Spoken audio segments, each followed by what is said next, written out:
Do you ever worry about running out of money before you run out of life? In other words, are you worried about saving for retirement? In this video, we're going to be talking all about that. And I just want to go over a few things that are going to be really critical for you to know as you go into retirement.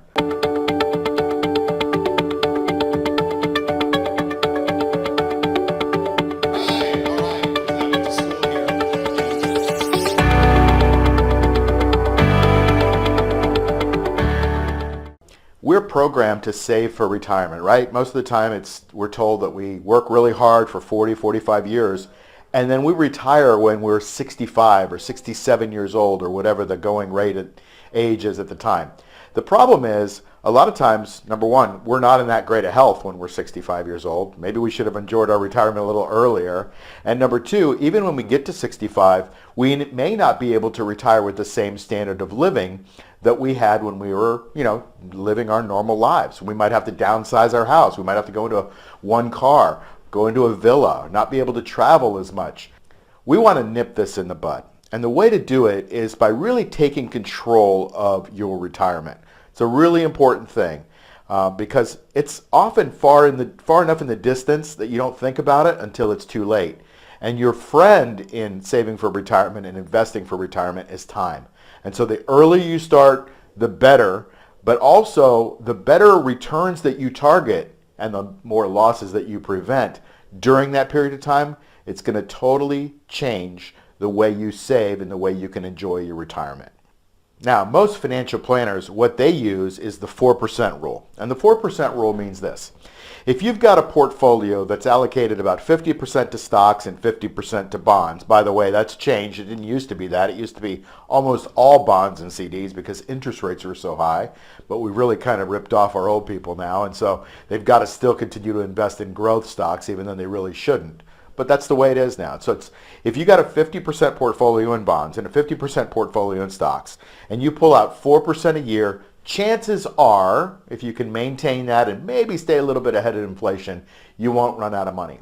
But think about that. If 4% is the actuarial rate that financial planners are using, that means on $1 million you can pull out about $40,000 a year.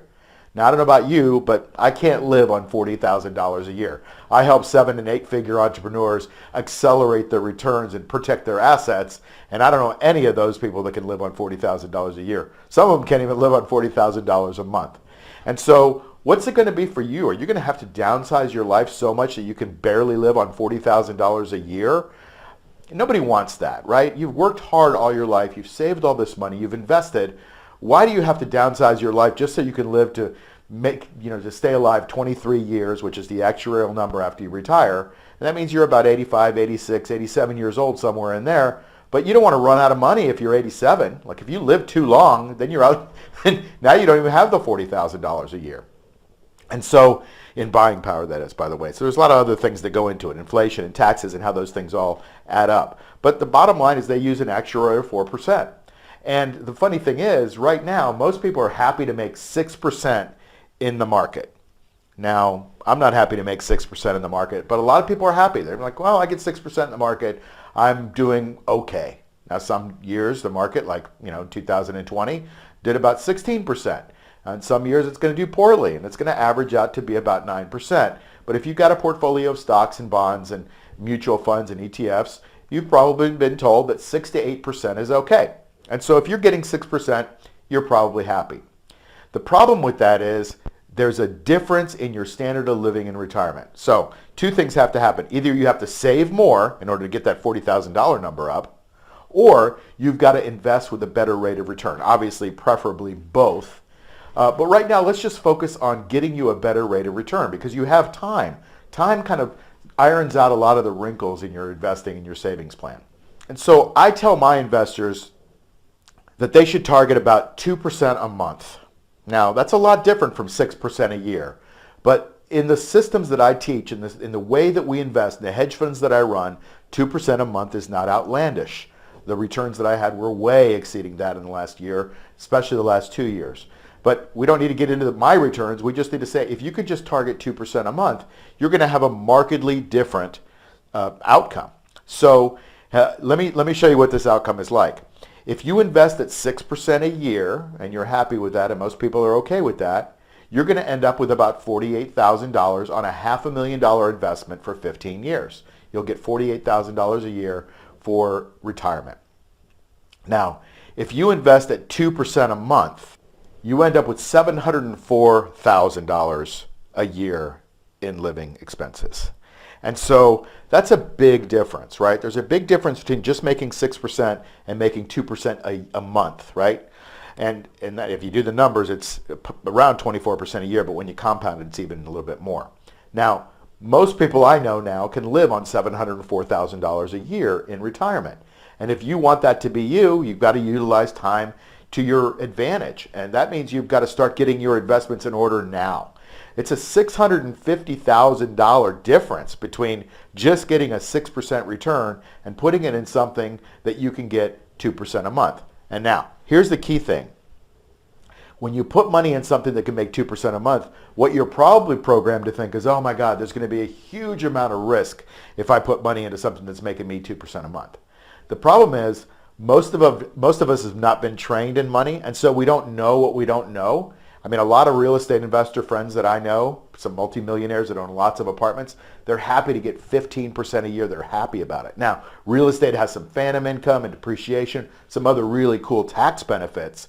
But if you're just striving to get 15% a year, that is not 2% a month. It's still pretty good, but it's not 2% a month. If you would just understand that there are ways that you can invest without taking a huge amount of risk, that's the most important thing, is don't lose money, and you could still get good returns, then you can really change your outlook when it comes to your retirement. And that's what I want for you, is I just want you to open your eyes to see that there are ways to invest that you probably don't even know about. Now, I used to work on Wall Street, and I'll tell you, the people that are on Wall Street, the big investment funds that are investing all that money, the money that you've given them, you know what they're doing? They're making 2% a month. They're probably making a lot more, actually. In fact, I know they are. But they're not taking risks because they have these strategies that they use to allow the gamblers to take the risk. And the gamblers are who? Most of the other investors on the Wall Street, right? And so the idea is that when you go to Las Vegas or you go to any casino, there's the house and then there's a gambler. The house always wins over time and the gambler always loses over time. Well, why is that? Because the odds are stacked in the favor of the house. Now they know that they can just tweak the game just enough to make enough money over time that they beat the gambler.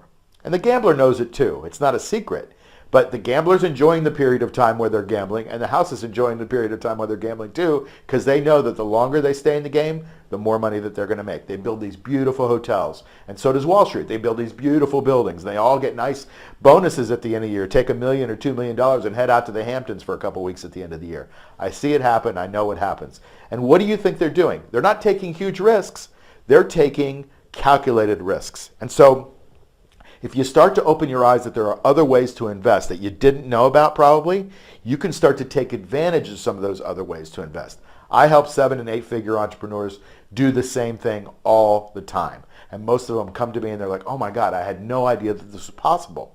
And when I sit down and I show them the strategies, they're kind of blown away because they're amazed at the programming that we've gotten all of our lives about how you have to put your money into a well-diversified portfolio of mutual funds and ETFs, and you should put your money away and save it for the long term and just get an average rate of return. Well, I'm not average, and I hope you're not either. You should strive for excellent, and there are excellent returns out there. And you can see there's a $650,000 difference in your annual rate of return when you just change the way you look at your returns. Now, 2 more things about retirement. The government gives you a free lunch. They give you the chance to take either post AGI, post your return, right, and take a deduction off of your adjusted gross income, which means you can get taxed on less of your adjusted gross income. That's a pre-tax IRA, your standard IRA. And then there's something called a Roth IRA, which is you put money in after tax. Now, in both cases, the money grows tax deferred. And that's really important because let's say that you grow your portfolio 25%. Well, the IRS is going to come in every year if you're in a taxable account, and they're going to take, let's call it 25% of that. But if you just keep knocking off that 25% every year, it doesn't grow nearly as much as it does. It's exponential with time. And so what you want to do is you want to try to reduce your tax burden and also increase the amount of tax-deferred income that you have. Now, the IRS has a rule. You can pay me now or you can pay me later. If you pay me now, you pay them on your after-tax income. And if you pay them later, you're going to pay them on before-tax income. In other words, you're going to be able to deduct it now. When you deduct it now, it's going to grow tax-deferred, and then you still don't have to pay them anymore because you've already paid them. You only have to pay them once, in theory. Right? And so at the end of the period, you have a tax-deferred account that's grown. Either you have to pay taxes when you pull it out, or you get to take it out tax-free, like in a Roth. So listen, a lot on taxes there, but maximize your retirement accounts because the government gives you deductions for that. And by the way, if you're in a 401k where they match, try to go up to at least the amount that they match. So in other words, if they match for the first 5%, you should at least be putting in the first 5% so that they match 5% because that's 100% return. There's a return you probably didn't even think about right there. Instead of 2% a month, that's 100% a year, right? And so you want to maximize your 401ks. I'll do a video about IRA and 401k investing and 403b investing as well. But the bottom line is maximize those accounts. So listen, you probably don't know what you don't know, but now you have an idea. There are different ways to make money in the market. And I want you to know that. I want you to take advantage of it. And I don't want you to make the mistake that you're going to run out of money before you run out of life in your retirement. How can we help you? 5 ways. First, subscribe to our channel and click the notification bell below to make sure you get our new video the minute it comes out. Second, get a copy of my book, Hacking Money, and you'll learn a system for creating wealth through passive income so that you can build the lifestyle of your dreams. Click where it says book below. Third, if you want to hit the ground running or if you want to learn how to invest from someone with over 44 years of investing success, click the products and programs link below. Fourth, if you want to accelerate your path to increase your wealth, consider joining one of my ecosystems. I have mentorships and mastermind programs for learning that are practically guaranteed to make you a successful investor. Or if you want to travel the world and learn from me and other multimillionaires on the path to greatness, you should consider joining my elite mastermind group.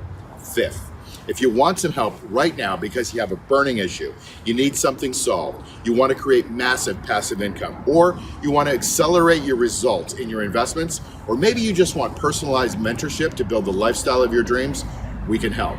Maybe you're a multimillionaire who just wants someone else to handle some of your investing decisions and you want to invest in one of my funds. Whatever it is for you, click on the link below where it says Become a Client.